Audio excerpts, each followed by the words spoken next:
জিৎ আর কোয়েলের বাংলা ছবির সম্পূর্ণ তালিকা।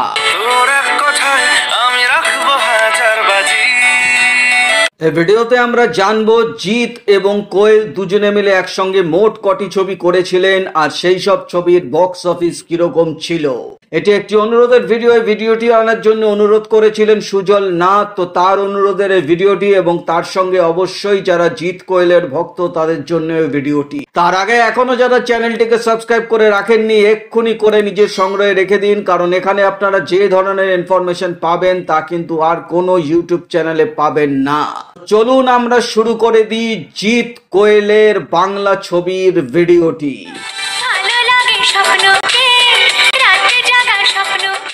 জিৎ এবং কোয়েলের প্রথম মুক্তিপ্রাপ্ত ছবি ছিল নাটের গুরু। ছবিটি মুক্তি পেয়েছিল 14 মার্চ 2003 সালে। হরনাথ চক্রবর্তী ছিলেন এই ছবির পরিচালক, সঙ্গে রঞ্জিত মল্লিক, মৌসুমী চ্যাটার্জিরা ছিলেন এবং বক্স অফিসে ছবিটি হিট করেছিল।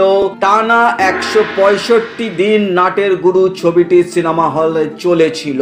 এর আগে আপনারা দেখেছেন যে 25 সপ্তাহ 50 সপ্তাহ ধরে বাংলা ছবি চলে, কিন্তু এখন বাংলা ছবি দিন হিসাবে চলে, মানে 25 দিন 50 দিন 100 দিন এইভাবে বাংলা ছবির ব্যবসা এখন দাঁড়িয়েছে।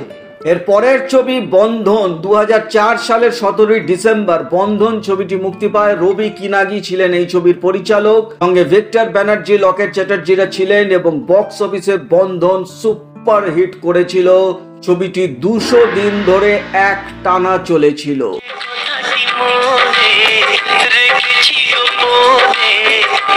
এর পরের ছবি আসে মানিক। 2005 সালের 15 এপ্রিল মানিক ছবিটি মুক্তি পায়। প্রভাত রায় ছিলেন এই ছবির পরিচালক, সঙ্গে রঞ্জিত মল্লিক, বিপ্লব চ্যাটার্জিরা ছিলেন। বক্স অফিসে মানিক হিট করেছিল এবং এই ছবির জন্য জিৎকে বেস্ট অ্যাক্টর আনন্দলোক পুরস্কার দেওয়া হয়েছিল।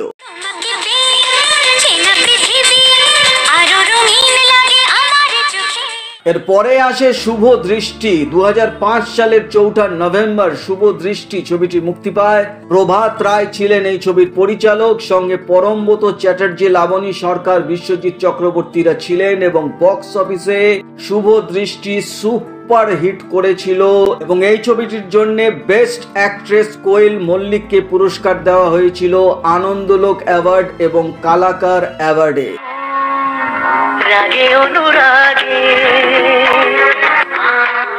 এর পরের ছবি যুদ্ধ।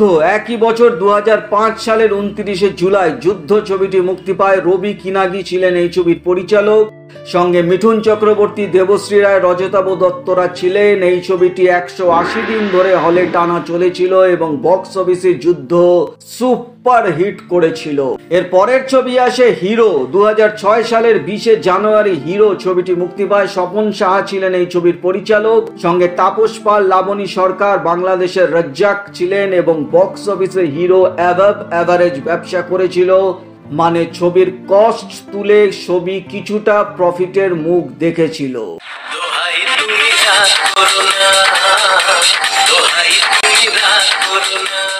পরের ছবি আসে ঘাতক। একই বছরের 15 ডিসেম্বর 2006 সালে ঘাতক ছবিটি মুক্তি পায়। স্বপন সাহা ছিলেন এই ছবির পরিচালক, সঙ্গে তাপস পাল, রজতাভ দত্ত, অনামিকা সাহারা ছিলেন, কিন্তু বক্স অফিসে ঘাতক চলেনি, ফ্লপ হয়েছিল। এর পরের ছবি 7 পাকে বাধা।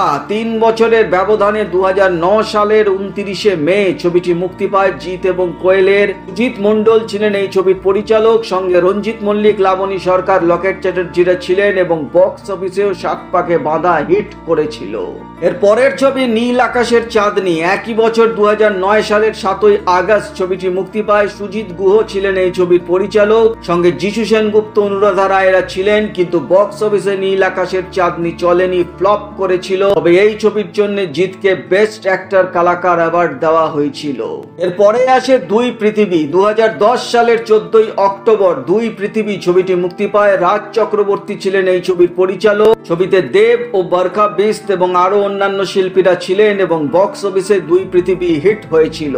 এরপরে আসেন 100% লাভ। 2012 সালের 20 জানুয়ারি 100% লাভ ছবিটি মুক্তি পায়। রবি কিনাগি ছিলেন এই ছবির পরিচালক, সঙ্গে বিশ্বজিৎ চক্রবর্তী, সুপ্রিয় দত্তরা ছিলেন এবং এই ছবিটিও বক্স অফিসে হিট করেছিল।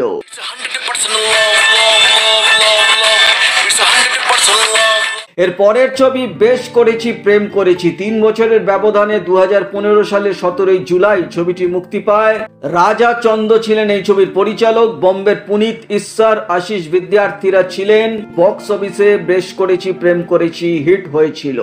পরের ছবিটি আসে শেষ থেকে শুরু 2019 সালের 5ই জুন শেষ থেকে শুরু ছবিটি মুক্তি পায়। রাজ চক্রবর্তী ছিলেন এই ছবির পরিচালক, সঙ্গে দ্বিতীয় নায়িকা হিসেবে অভিনয় করেছিলেন রীতা ভরি চক্রবর্তী। কিন্তু বক্স অফিসে এই ছবিটি চলেনি, ফ্লপ হয়েছিল এবং এই ছবিটি এখনো পর্যন্ত জিৎ এবং কোয়েলের শেষ ছবি।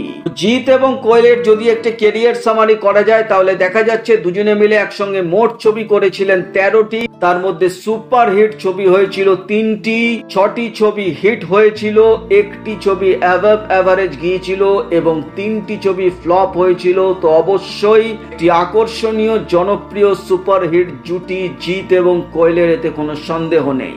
তো এই ছিল জিৎ এবং কোয়েলের উপর একটি ভিডিও। আশা করি ভিডিওটা আপনাদের ভালো লেগেছে। ভালো লাগলে একটা লাইক অবশ্যই করে দেবেন, চ্যানেলটিকে সাবস্ক্রাইব করতে একদম ভুলবেন না, কারণ এখানে আপনারা যে ধরনের ইনফরমেশন পাবেন তা কিন্তু আর অন্য কোথাও পাবেন না। তো দেখা হচ্ছে পরের ভিডিওতে, নতুন কোনো ভিডিও নিয়ে আবার আপনাদের সামনে হাজির হয়ে যাব। ততক্ষণে আপনারা সবাই ভালো থাকুন, সুস্থ থাকুন, নমস্কার।